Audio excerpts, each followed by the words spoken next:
Hi guys, I hope you are doing well.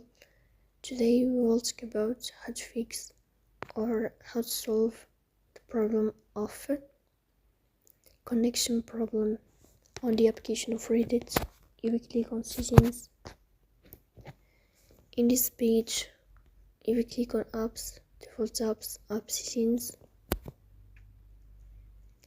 Here you will search about the application of Reddit and you will click here. In this page of app info, you will click on first stop and you will click OK. Here you will enter to the window of storage.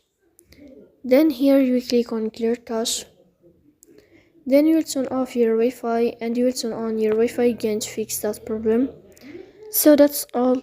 Don't forget to support us by like and subscribe. See you next time and thank you for your watching and your attention.